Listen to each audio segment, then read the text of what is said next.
may dala paglaong kag kasanag. Tinuig na nagligan, ikaw gihapon ang ako nga istasyon. Sa pagbudlak sang adlaw, sa pagtuhaw sang biton, mga balita ang dala inspirasyon.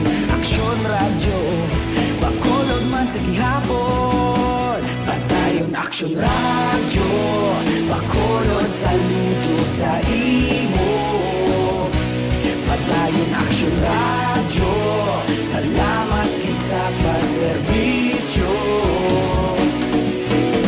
Patas kag balanse, matuod nga mensahe, wala sang hinadampingan. Padayon Aksyon radyo.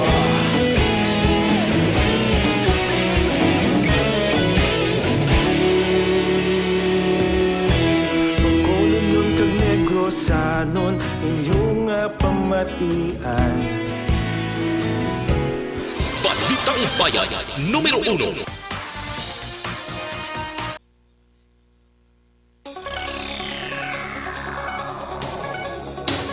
Aksyon Radio Philippine Standard Time, las 6:04. Sa detalye na sa mga balita lokal. Nagnegatibo sa 2019 novel coronavirus ay isa pang patient under investigation o kung PUI ngaging quarantine sa Negros Oriental Provincial Hospital.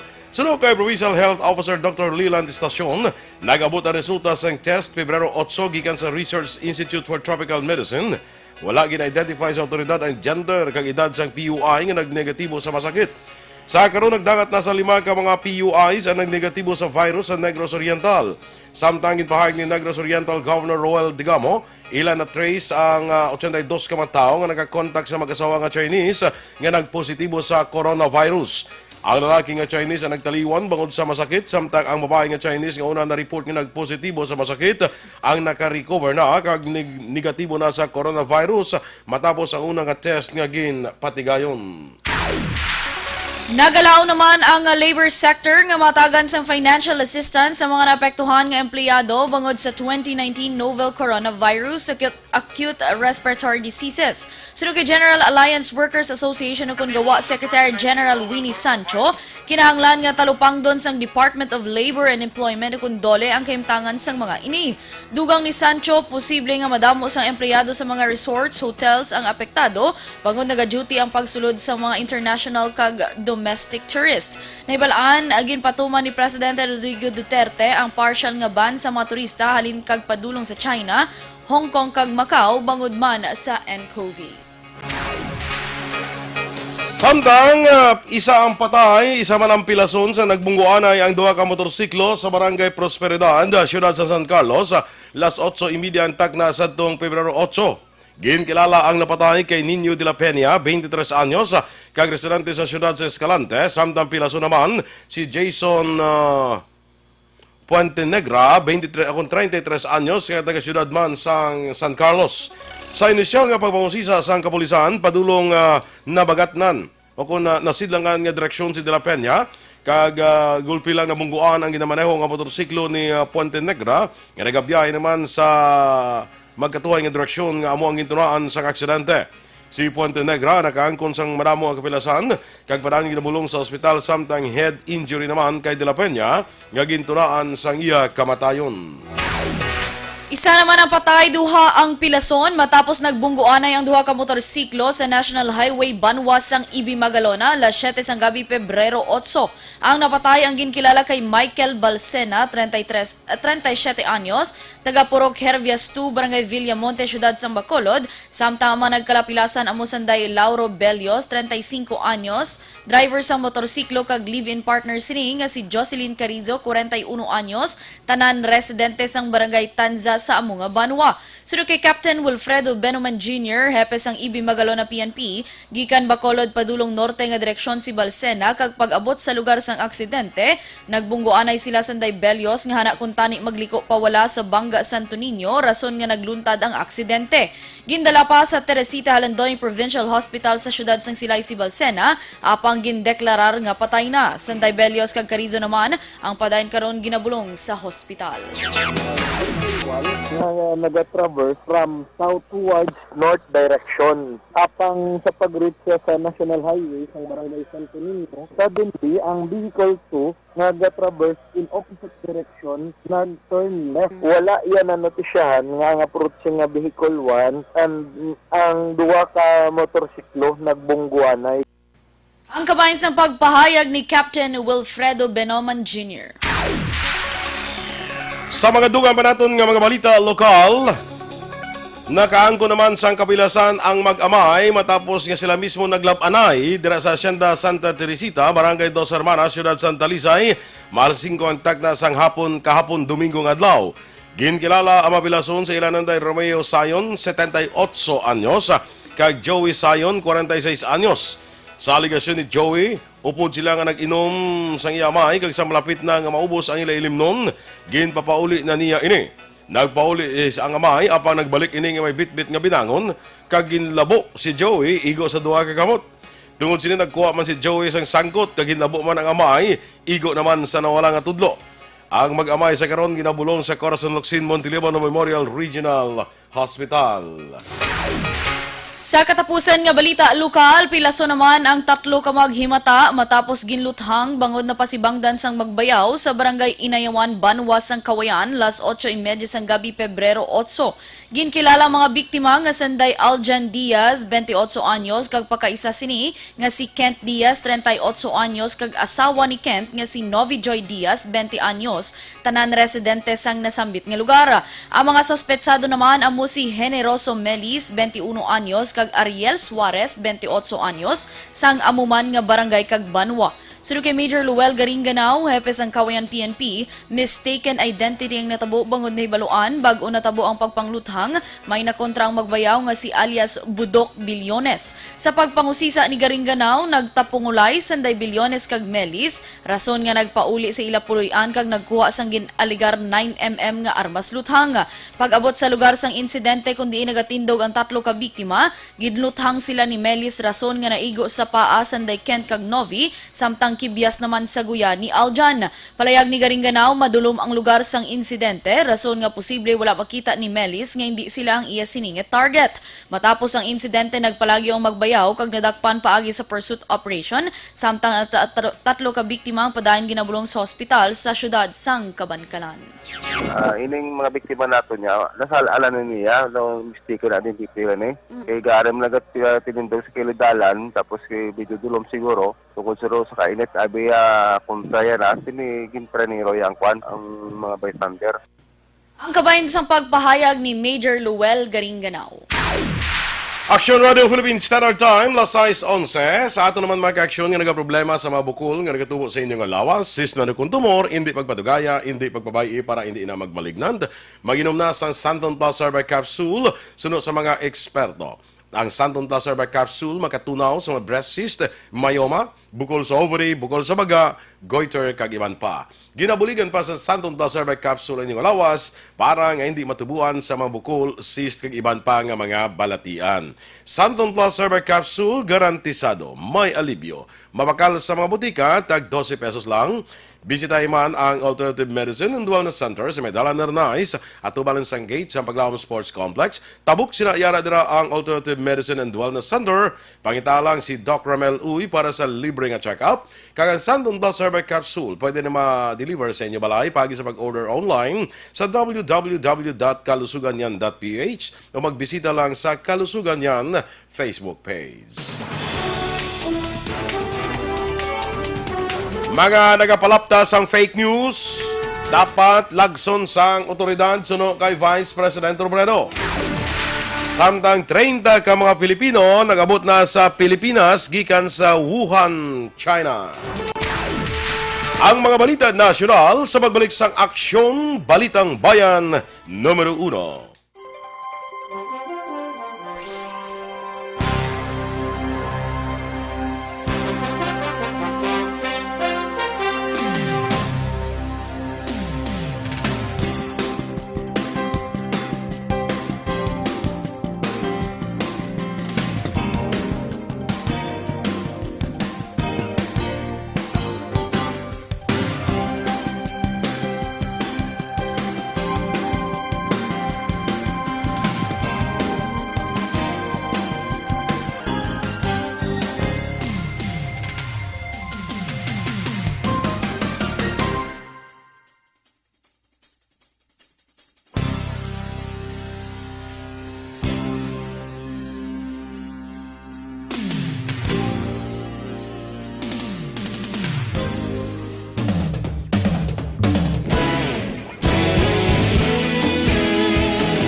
nagadapya na. Ikaw nang ginapamati ang namon ginasandigan. Tingog sang probinsya, kamatuuran ginapalap na. Minsay nga may dala, paglaom kag kasanag. Tinuig na nagligan, ikaw gihapon ang ako nga istasyon. Sa pagbudlak sang adlaw, sa pagtuhaw sang biton. Mga balita nga dala inspirasyon. Aksyon radyo, bakolod man sa gihapon. Padayon Aksyon radyo, bakolod saludo sa imo. Padayon Aksyon radyo, salamat sa pagserbisyo. Patas kag balanse, matuod nga mensahe, wala sang ginadang piligan. Padayon Aksyon radyo.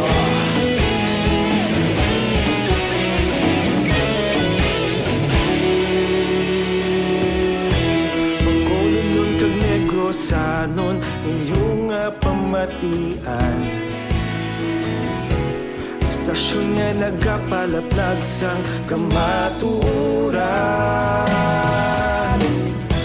Mabakod nga prinsipyo, reporter handa sa serbisyo. Kahapon, karon kag sa gihapon, kita magapadayon. Tinuig na nagligan, ikaw gihapon ang ako nga istasyon. Sa pagbutlak sang adlaw, sa pagtuhaw sang biton. Mga balita nga may dala inspirasyon. Aksyon radyo, bakolod man sa gihapon. Padayon Aksyon radyo, bakolod saludo sa imo. Padayon Aksyon radyo, salamat sa pagserbisyo. Patas kag balanse, matuod na mensahe, wala sang ginadang piligan. Padayon Aksyon radyo. Una sa balita, una sa aksyon, sa Bacolod Aksyon Radio. Una sa balita, una sa aksyon, sa Bacolod Aksyon Radio. Ikaulog na na'y sansan anong ang kahintangan. Responsable ang pagbalita, pagdahil na ipalaknan. Malasig pero sigurado, aksyon na may dalang pagpalanggan.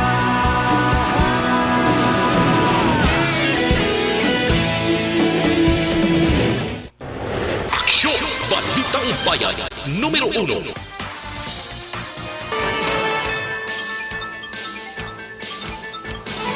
Aksyon Radio Philippines Standard Time, las 6:17. Detalya na sa aton mga balita nasyonal. Ginaduso ni Vice President Leni Robredo sa National Bureau of Investigation nga lagson ang mga nagapalaptas ang fake news hindi lamang angot sa 2019 novel coronavirus. Ginpahag ni Robredo, dapat lagson sa NBI ang nagapalaptas ang peke nga mga balita anuman nga ang isyu kag sino man ang biktima. Ina ang ginhimo nga statement ni Robredo matapos ang damlaglang aligasyon batok sa iya nga naga-istar ini sa isa ka luxury mansion nga ginabayaran sang gobyerno kay iya ini ginakabig nga hindi matuod. Ginklaro ni Robredo nga ang Quezon City Reception House sa Manila ang nagaservice ini nga talatapan kag hindi ilistaran. Nagpaandaman si Robredo sa mga opisyal sang gobyerno nga nagahatag sang conflicting statements bangon nagatugay ni sang pagsalangisag sa publiko. Nagabot na sa Pilipinas ang 30 ka mga Pinoy gikan sa Wuhan, China, Domingo sang aga Pebrero 9. Ang unang nga batch sa mga Pinoy ang ginrepatriate nga ginalakipan sang 29 ka mga adults kag isa ka bata. Naglanding ang chartered Royal Air Flight tupod ang mga ginrepatriate kag ang pulo ka miyembro sang repatriation team sang pungsod sa Haribon Hangar sa Philippine Air Force sa Clark, Pampanga. Ang mga pasahero ang hindi na mag-agi sa Clark International Airport Terminal kag temporaryo nga ipahamtang nagpabalitang sa Athletes Village sa New Clark City sa Kapas, Tarlac para sa 14 diyas nga quarantine period. Sunod kay Health Undersecretary Gerardo Bayugo, ang mga nagbalik sa pungsod ang paghahatagan sang pagkaon, hygiene kits, hatagan sang access sa ilang mga cellphone kag iban pa nila nga kinahanglanon. Kapin 150 ka mga Pinoy ang yara sa Wuhan sa nag-umpisa ang outbreak sang nCoV.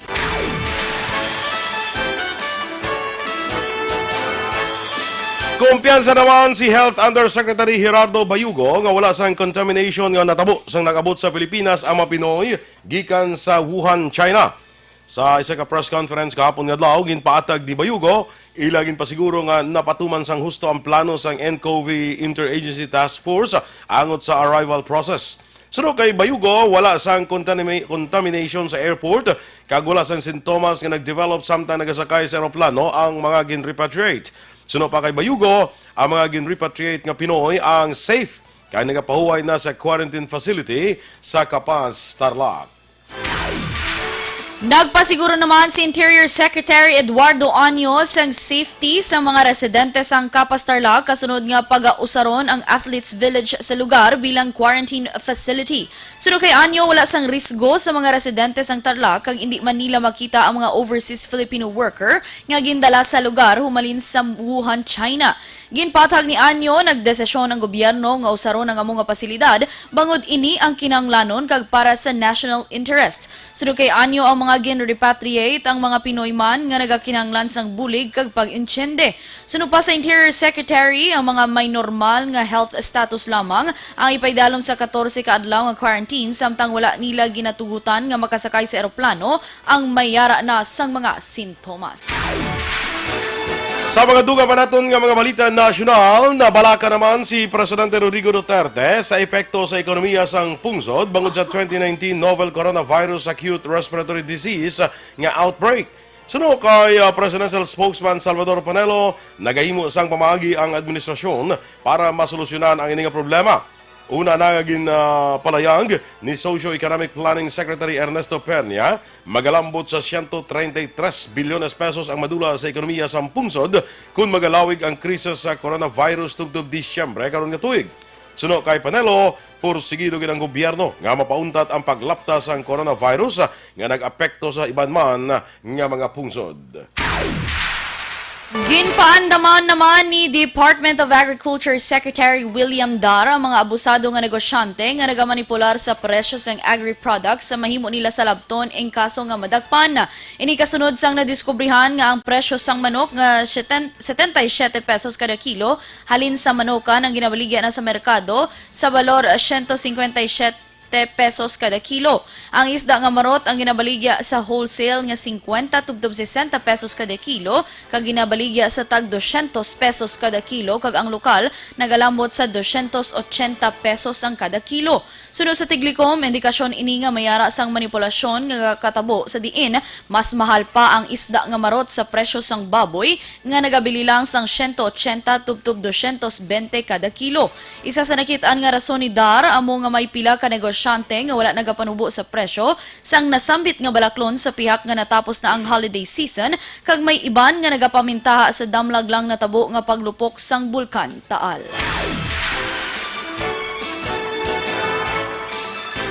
Nagapabilin nga yara sa Alert Level 3 ang estado sang Bulkan Taal. Sa ginpagawa nga volcano bulletin sang PHIVOLCS na record ang 115 ka mga volcanic earthquakes lagip na ang duha ka low frequency events kag 5 ka harmonic tremors nga naglawig sang 1 tubtob 4 ka minutos.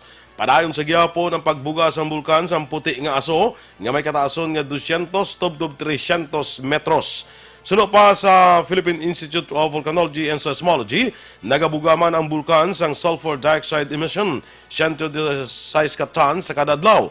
Gina-rekomendar sa gihapon sang PHIVOLCS nga ginadilian ang pagsunod sa Taal Volcano Island sa mga lugar nga malapit sa Taal Lake kag sa 7-kilometer radius zone humalin sa main crater.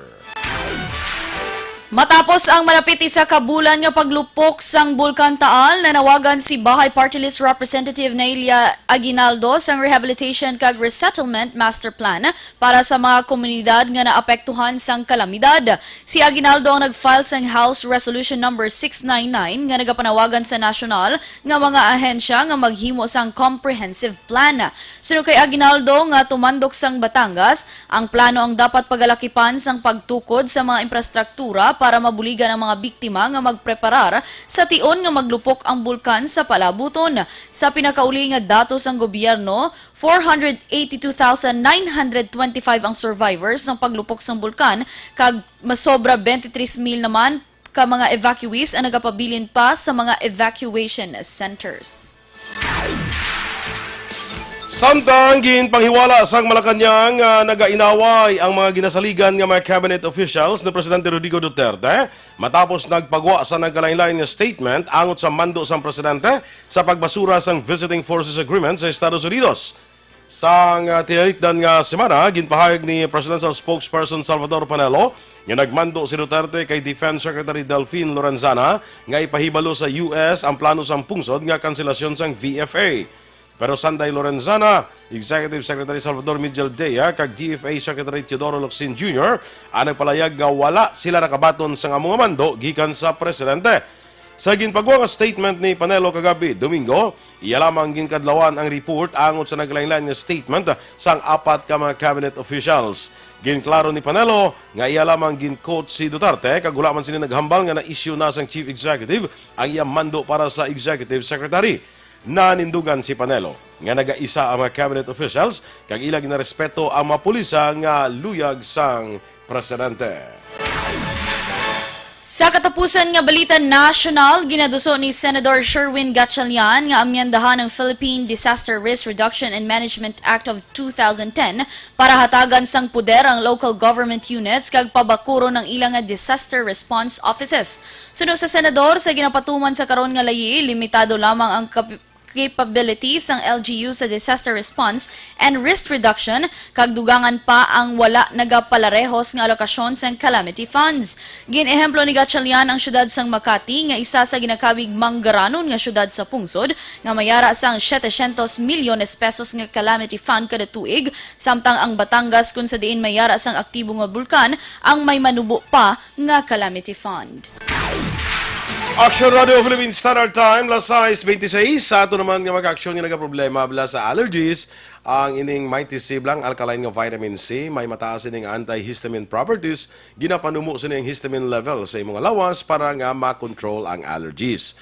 Sa mga pilas naman nga daw kadugay mag-ayo, magkatol-katol sa inyo nga panit, mag-mighty C na ang alkaline nga vitamin C. Manami ini sa tanan nga sahi sang skin diseases. Para sa mas epektibo pagid nga kombinasyon, mag-inom kita sang mighty C kag Santhon Plus herbal capsule. Kag pwede na ma-deliver sa inyo balay pagi sa pag-order online sa www.kalusuganyan.ph o magbisita lang sa Kalusuganyan Facebook page.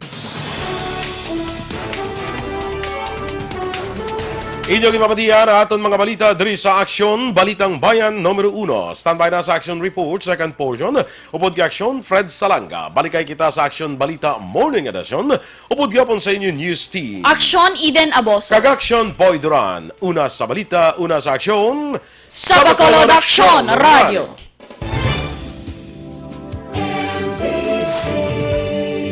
Manila Broadcasting Company. Sa balita, komentaryo, isyu, serbisyo publiko. Aksyon Radio.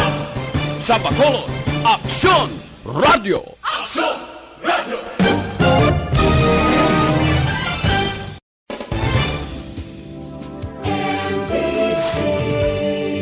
Manila Broadcasting Company. Sa balita, komentaryo, isyu, serbisyo publiko. Aksyon Radio. Sa Bacolod, Aksyon Radio. Aksyon Radio.